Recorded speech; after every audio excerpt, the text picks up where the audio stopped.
Hello hello hello hello. गौर फरमाइएगा sir, खोकर पाने का मज़ा ही कुछ और है, रोकर मुस्कुराने का मज़ा ही कुछ और है। हार तो ज़िंदगी का हिस्सा है मेरे दोस्त, हार कर जीतने का मज़ा ही कुछ और है। हेलो दोस्तों, आप सभी का स्वागत है आपके अपने यूट्यूब चैनल ऑपरेशन विजय में। दोस्तों मैं हूं अखिलेश यादव। आज हम आपको ले चलते हैं साइंस की दुनिया में, यानी फिजिक्स। हमने कहा साइंस की 3 ब्रांच होती हैं, जिसमें से हमने कहा आपको फिजिक्स मैं पढ़ाऊंगा, उसमें से थ्योरी एंड न्यूमेरिकल दोनों का कवर करते चलेंगे हम लोग। पहले चैप्टर में हमने पढ़ा है मात्रक एवं बीमा, यानी डायमेंशन एवं यूनिट, एकदम बेसिक से, जिसको कुछ नहीं पता है वहाँ से हमने उठाया है कि हर एक सबको समझ में आ जाए कि मात्रक एवं बीमा कैसे निकाला जाता है। जिसका जो है वीडियो प्लेलिस्ट में पड़ी है, जाकर जरूर देखिएगा। आज का टॉपिक होगा आपका सदिश एवं अदिश, यानी वेक्टर एंड स्केलर। तो हम समझते हैं, एकदम ध्यानपूर्वक समझिएगा, क्योंकि यहाँ से जो है 15 से 20 नंबर के जो है फिजिक्स के आपके सिर्फ ग्रुप डी में आते हैं। तो एकदम कंसंट्रेट होकर समझिएगा।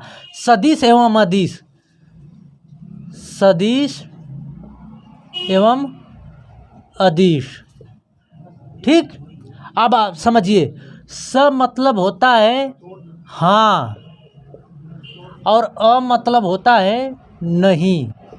जैसे नहीं होता है अमान्य, जो मान्य नहीं हो, असाधारण, जो साधारण नहीं हो, उसी तरह अदिश मतलब अ का मतलब होता ही नहीं है, नहीं होता है। अब देखिए समझिए, हाँ, स मतलब हाँ, हाँ जिसमें है दिशा वह सदिश है, हाँ जिसमें है दिशा वह सदिश है।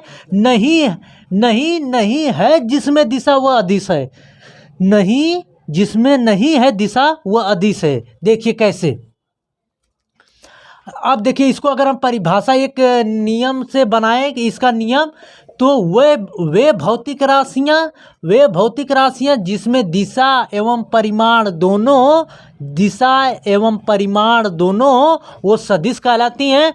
जिसमें सिर्फ जो है परिमाण हो, मैग्नीट्यूड हो, उसे हम अदिश कहते हैं। समझ में अब आई बात? इसमें दिशा नहीं होती है, ठीक। तो ये हो गया आपका जो है, जिसे कहते हैं सदिश एवं अदिश।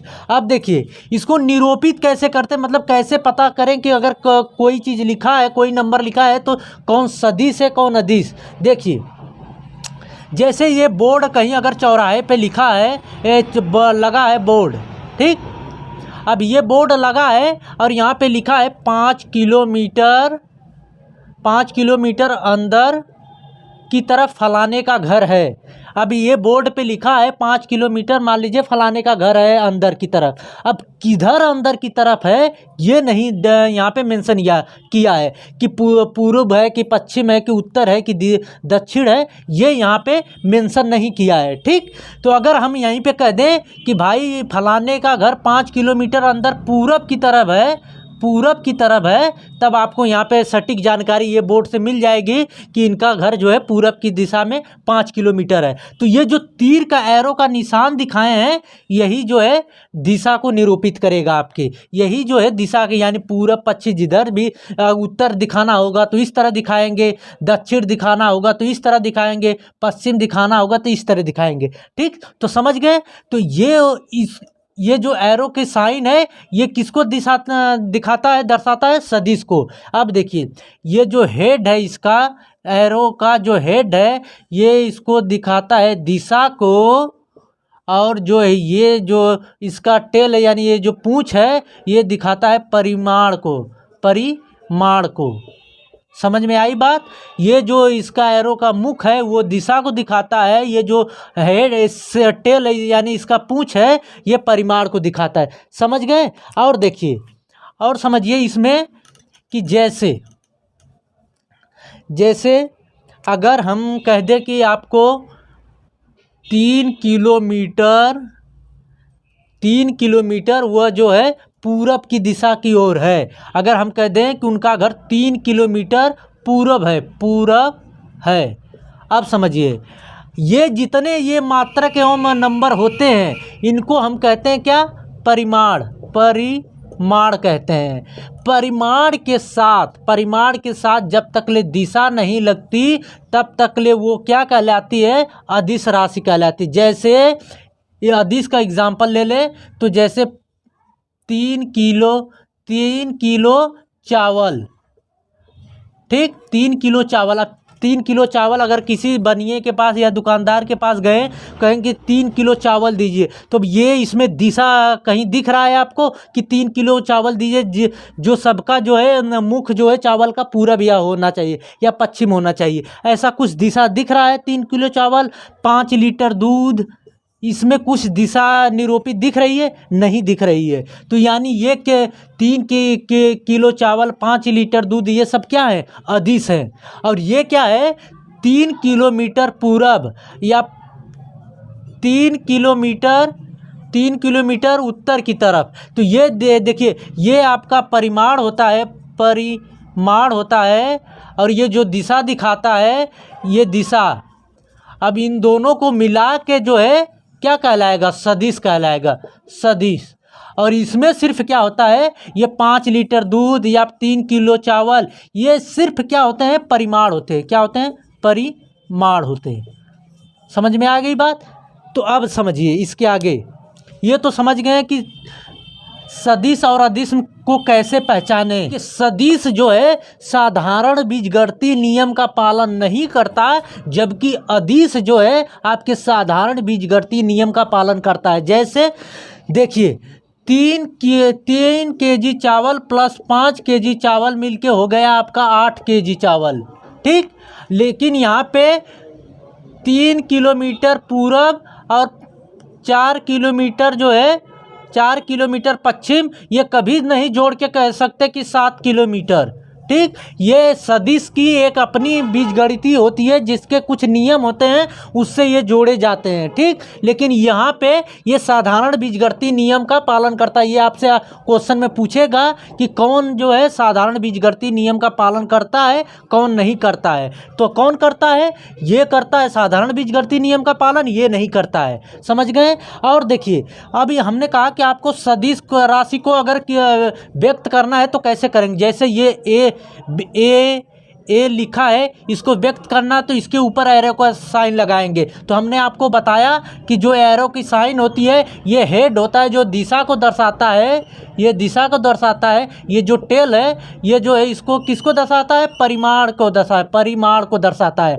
अब कुछ लोग यहाँ पे थोड़ा सा कन्फ्यूजन होते हैं, कन्फ्यूजन होंगे क्या? एक होता है परिमाण होता है और एक होता है परिणाम होता है। अब समझिएगा, जैसे अब इनमें अंतर क्या होता है? ये परिमाण है, ये परिणाम है, तो दोनों में अंतर क्या है? देखिए, 3 + 2 मिलके ही 5 बनता है। तो ये जो निकल के आता है, जैसे नहीं कहते हैं कि आपका रिजल्ट आया, जैसे आपका रिजल्ट आया है हाई स्कूल इंटर का, जो भी रिजल्ट आता है, आपके कंपटीशन लेवल का जो भी रिजल्ट आता है, तो जो रिजल्ट निकल के आता है वो क्या निकल के आता है?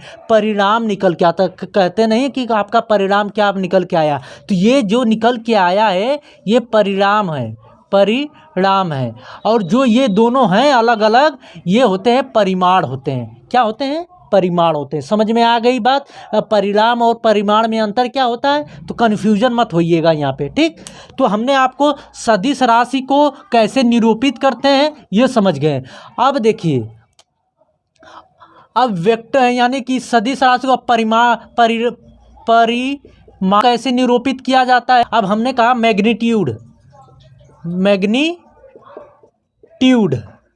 देखिए मैग्नीट्यूड को व्यक्त कैसे करते हैं। सिर्फ अगर लिखना है मैग्नीट्यूड तो सिर्फ ए लिखेंगे, या किसी व्यक्ति अगर लिख गया है तो इसको सिर्फ इसी तरह लिख देंगे तो ये मैग्नीट्यूड होगा। लेकिन एक इस तरह भी लिखा जाएगा, ए बना के वेक्टर ए, फिर ये मॉड का साइन लगा देंगे। तो यहाँ पे इसको सिर्फ ए पढ़ेंगे, न कि पढ़ेंगे एम फिर वेक्टर फिर जो है मॉड, ऐसे कभी नहीं पढ़ेंगे, सिर्फ पढ़ेंगे ए। यानी मैग्नीट्यूड के इसको दर्शाता है। जब जो है वेक्टर के साथ मॉड लगा देते हैं तो ये परिमाण को दर्शाता है। समझ में आ गई बात? तो ये कन्फ्यूजन मत होइएगा कि ये जो है आपका जो है सदिश राशि है, नहीं, ये आपका परिमाण है। परिमाण हमेशा अगर सिर्फ परिमाण रहता है तो क्या होता है? अदिश होता है। समझ गए? तो अब देखिए, सदिश और अदिश समझ गए। अब हमने कहा जिसमें दिशा एवं परिमाण दोनों हो वो क्या है, सदिश है। सिर्फ जिसमें परिमाण हो वो क्या है, अदिश है। अब देखिए सदिश अदिश, अब समझिएगा एकदम कंसंट्रेट होके, क्या बल, बल विस्थापन, त्वरण, वेग, संवेग, आवेग, फिर चुंबकीय क्षेत्र, क्षेत्र, फिर विद्युत क्षेत्र, क्षेत्र। बस आपको इतना याद करना है। आप पीछे के पेपर उठा के देख लीजिए, अगर सदिश में पूछा है तो बस इतना ही पूछेगा कि बताइए कि इनमें से कौन सदिश है। तो इतना आपको अगर पता है तो आप लगा लेंगे सब क्वेश्चन। अब बकिया जो भी बचेगा जो है, जैसे कि शक्ति, शक्ति, द्रव्यमान, द्रव्यमान, समय, जो भी इसके अंतर्गत आएंगे, जो भी इसके अलावा छूट रहे हैं। अब क्या हमको दोनों याद करना? नहीं, सिर्फ आपको इसको याद करना। क्या क्या? सदिश, विस्थापन, वेग, त्वरण, आवेग, संवेग, और जो है चुंबकीय क्षेत्र, विद्युत क्षेत्र। ठीक, तो कितने हो गए? 5 3 8। 8 याद करना है या याद भी नहीं करना है? क्या कर रखिए, बल, विस्थापन, वेग, त्वरण, आवेग, संवेग, चुंबकीय क्षेत्र, विद्युत क्षेत्र। बस 8 याद करिए। बस उसके बाद इसके अलावा जो भी बचे सब जो है अदिश कहलाएंगे। ठीक, तो ये अदिश और सदिश होते हैं। अब देखिए कैसे आप पहचानेंगे। बल में दिशा होती है, जैसे कि बल कहीं लगा रहे हैं तो किसी दिशा की तरफ लगाएंगे। अब विस्थापन भी कर रहे हैं तो विस्थापन क्या होता है, ये दो बिंदु हैं, इनके बीच की न्यूनतम दूरी यही होगी ना, इनके बीच की न्यूनतम दूरी, ये क्या कहलाती है? विस्थापन कहलाती है। दो बिंदुओं के न्यूनतम दूरी, दो बिंदुओं के बीच की न्यूनतम दूरी को विस्थापन कहते हैं। आगे चैप्टर में आएगा तो और डिटेल बताएंगे, पहले यहाँ समझिए। और देखिए अगर हम इस तरह जा रहे हैं, इस तरह जा रहे हैं तो ये क्या कहलाएगी? दूरी कहलाएगी। ये दूरी है, ये इतना लंबा जो है, इतना घूम के गई है, ये दूरी कहलाएगी। लेकिन दो बिंदुओं की न्यूनतम दूरी को ये विस्थापन कहते हैं। तो विस्थापन और दूरी में अंतर समझ गए? तो देखिए दूरी का कोई दिशा, निश्चित दिशा नहीं है, लेकिन विस्थापन का एक निश्चित दिशा है, तो इसीलिए इसको सदिश कहते हैं और दूरी को जो है अदिश कहते हैं। समझ में आई बात? दूरी जो है आपकी अदिश है। तो ये काफ़ी कन्फ्यूज़न कर देता है कि विस्थापन भी दे देगा और दूरी भी दे देगा। लोग दूरी में कन्फ्यूज़न हो जाएंगे, मार देते हैं ज़्यादातर लोग। तो यहाँ पे ये दूरी क्या है आपकी? अदिश है और विस्थापन सदिश है। समझ गए इतना? अदिश और सदिश। अब हम लोग समझते हैं दो सदिशों को जोड़ने का नियम। दो सदिशों को जोड़ने का नियम दो प्रकार से होता है।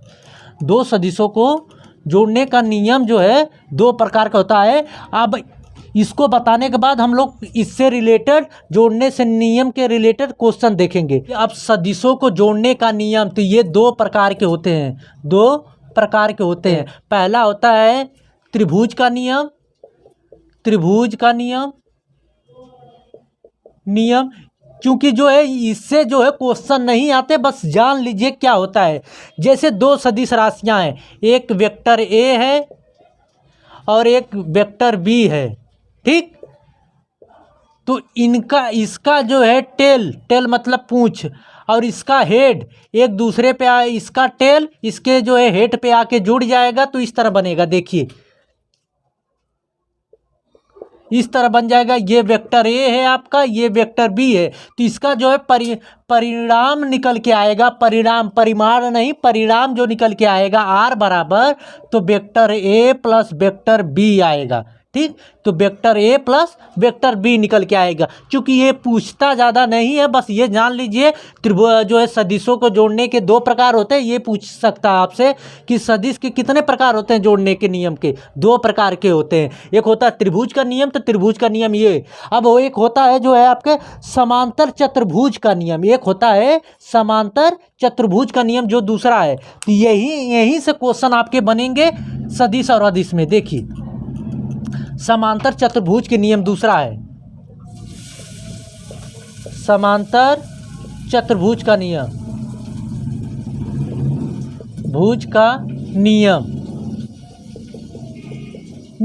ठीक। अब ये क्या कहता है, जब दो सदिश राशियां एक दूसरे से थीटा कोण पर जुड़ी हों तो उनके परिणामी का परिमाण क्या निकल के आता है, अभी हम बता रहे हैं। देखिए, जब दो सदिश राशियां, एक ये है एक ये है, ये मान लीजिए ए और ये बी, जब दो सदिश राशियां एक दूसरे से थीटा डिग्री पर जुड़ी हों तो इनके परिणामी का परिमाण ये आर, परिणामी का परिणाम यहाँ से इसको मिला दीजिए, यहाँ से इसको मिला दीजिए, तो परिणामी का परिमाण के ये देखिए परिणामी है, तो इसके परिणामी का परिमाण आर बराबर निकल के आता है under root A square plus B square plus 2ab cos theta. समझ गए? जब दो सदिश राशियां एक दूसरे से थीटा डिग्री पे जुड़ी हों तो उनके परिणामी का परिमाण निकल के आता है, ये परिमाण निकल के आया, परिमाण, ये परिमाण निकल के आया है। तो ये कन्फ्यूजन थोड़ा सा होगा, लेकिन कंसंट्रेट होकर समझेंगे तो ये परिणाम है। इस समय यहाँ पे ये जो निकल के आया है रिजल्ट, ये जो है आपका परिमाण है। ठीक। तो ये परिमाण का परिणाम निकल के आया है, तो ये याद रखिए, आर बराबर होता है under root A square plus B square plus 2ab cos theta. ठीक। अब ये होता है, और दूसरा होता है दोस्तों, अभी देखिए क्वेश्चन हम बताएंगे तो कैसे ये प्रयोग होगा। और दूसरा होता है, देखिए, vector A plus vector B, फिर मॉड लगा के बराबर होता है under root A square plus B square plus 2ab cos theta. ठीक। और दूसरा होता है ए, अब यहाँ पे कहेंगे कि जो है जो आर बराबर जो निकल के आया था और ये दोनों बराबर है, हाँ बराबर हैं दोनों, तो ये आपको याद रखना है। बस 3 नियम याद रखना है, पूरा जो है जोड़ के नियम के जितने भी क्वेश्चन बनेंगे सब लगा लेंगे। Sorry, vector A minus vector B mod बराबर under root A square plus B square minus 2ab cos theta. जो ये कॉस थीटा की वैल्यू होती है -1 से लेकर +1 तक होती है। जो ये कॉस थीटा की वैल्यू होती है -1 से लेकर +1 के बीच में होती है। देखिए, थोड़ा सा ये आपको दर्द देगा, समझ में थोड़ा सा कम आएगा। 2 से 4% समझेंगे तो आगे के चैप्टर बहुत आसानी से समझ में आएगा दोस्तों। बस याद रखिए, कुछ याद रखना नहीं है। एक हमने आर बराबर आपको बताया under root A square plus B square plus 2ab cos theta, और ये 2 ठो याद रखिए। अब चलते हैं हम क्वेश्चन पे, तो और अच्छे समझ में आएंगे। अब क्वेश्चन पे चलेंगे तो इसका प्रयोग जब होगा तब और अच्छे से आपको समझ में क्लियर आ जाएगा। ठीक। हमने कहा ना, क्वेश्चन जब आपको तीनों नियम पता होंगे तो देखिए डायरेक्ट लगाएंगे क्वेश्चनों को। यदि किसी वस्तु पर पूर्व दिशा में 3 न्यूटन का बल तथा उत्तर दिशा में 4 न्यूटन का बल लगता हो तो परिणामी का बल क्या होगा, ये आपसे पूछा है। ये देखिए, ये कोई वस्तु है। ठीक। इस वस्तु पर जो है पूर्व दिशा में जो है 3 न्यूटन का बल लग रहा है, और जो है उत्तर दिशा पे 4 न्यूटन का बल लग रहा है। तो ये परिणामी का बल पूछा है, यानी ये पूछा है, ये वाला। तो आपको बहुत अच्छे से पता होगा कि इनके बीच में ये देखिए कि कितने डिग्री का एंगल बनेगा, 90 डिग्री का एंगल बनेगा। तो थीटा बराबर क्या रखेंगे, 90 डिग्री। तो आपको हमने बताया कि आर बराबर, ये परिणामी जो ये आर है यही निकालना है। तो हमने आपको बताया कि आर बराबर A square plus B square plus 2ab cos theta, यही हमने आपको बताया ना। तो देखिए, इसको ये ए है, ये बी है आपका, तो मान रख दीजिए, बस आ गया आपका। देखिए, 3 का स्क्वायर प्लस 4 का स्क्वायर प्लस 2 गुणे 4 गुणे 3 कॉस थीटा का मान कितना है, 90 डिग्री। तो यही यहाँ पे रख दीजिए। तो देखिए कितना आ गया। अब देखिए यहाँ पे कॉस 90 डिग्री का मान कितना होता है, 0 होता है। कॉस 90 डिग्री का मान 0 होता है। ये तो आपको साइन और कॉस का पता होना चाहिए, बस ये पुट करने के लिए। तो देखिए कॉस 90 मान जब 0 हो गया तो ये भी जब सबके साथ मल्टीप्लाई में है तो यहाँ तक सभी 0 हो जाएंगे, यहाँ तक सभी मान 0 हो जाएंगे। तो ये बचेगा आपका 3 का स्क्वायर 9 और 4 का स्क्वायर 16। 9 और 16 जोड़ेंगे तो √25 होगा, जो कि √25 का मान कितना है, 5 न्यूटन आएगा। तो परिणामी का बल कितना निकल के आ गया, 5 न्यूटन। देखिए कितने आसानी से लगाए हैं। ठीक, तो ये जोड़ने का नियम था, तो देखिए ये आ गया आपका निकल के 5 न्यूटन। ठीक, तो आगे एक क्वेश्चन देखते हैं हम लोग। यदि दो सदिशों का परिमाण समान हो तथा उनके परिणामी का परिमाण भी समान हो तो उनके बीच का कोण आपसे पूछा है। दो सदिश हैं, ये है एक ये है। ठीक, इनके बीच का ये थीटा डिग्री और ये आर है। ठीक, ये आपका आर है, ये ए मान लीजिए, ये बी है और ये आर है।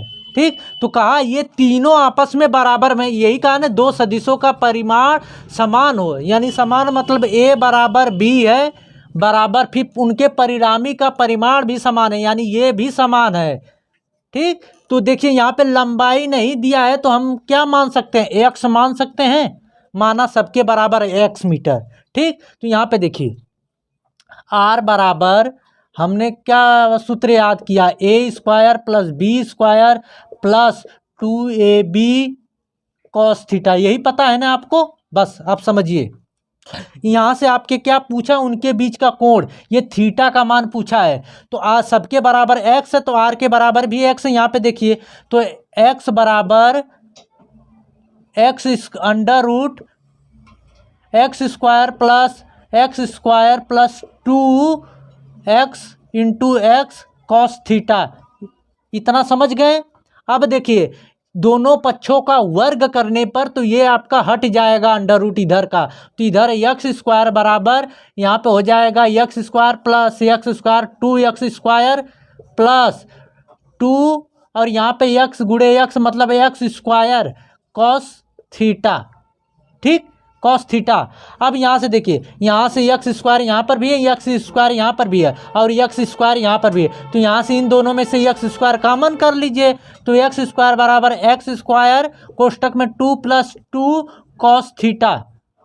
ठीक, तो एक्स स्क्वायर से ये एक्स स्क्वायर कट गया तो 1 बराबर 2 + 2 कॉस थीटा बरा आ गया। अब ये 2 कॉस थीटा बराबर 2 कॉस थीटा बराबर -1 आ गया, तो कॉस थीटा बराबर -1/2 आ गया। इतना समझ गए, ये जो था इधर आके डिवाइड हो जाएगा और ये जो था 2 में से माइनस इधर आएगा तो -2 होगा, -2 में से 1 घटेगा तो -1 आएगा। अब -1/2, तो ये आपको पता होगा, नहीं पता तो समझिए। कॉस थीटा तो ये किसकी वैल्यू है, जो इधर रहता है वही मान इधर भी रखते हैं, तो ये कॉस थीटा बराबर कॉस 120 डिग्री का मान है। ये जो -1/2 है, कॉस 60 अंश का मान 1/2 होता है, तो इसका -1/2 कॉस 120 डिग्री। तो कॉस इधर भी है, कॉस इधर भी, तुलना करेंगे तो आपका निकल के आ जाएगा क्या, इसको मिटा दें तो थीटा बराबर आ जाएगा 120 डिग्री। समझ गए, इधर भी कॉस है इधर भी कॉस है, तो तुलना करेंगे तो थीटा बराबर आ गया 120 डिग्री, तो ये निकल के आ गया। ठीक, तो ये आपका यहाँ पे था ए बराबर बी बराबर आर माने थे क्या, एक्स माने थे। समझ में आया ये क्वेश्चन कैसे लगा। देखिए आपको हमने कहा ना यही सिर्फ पता रहना चाहिए, 3 नियम, उसके बाद लग जाएगा।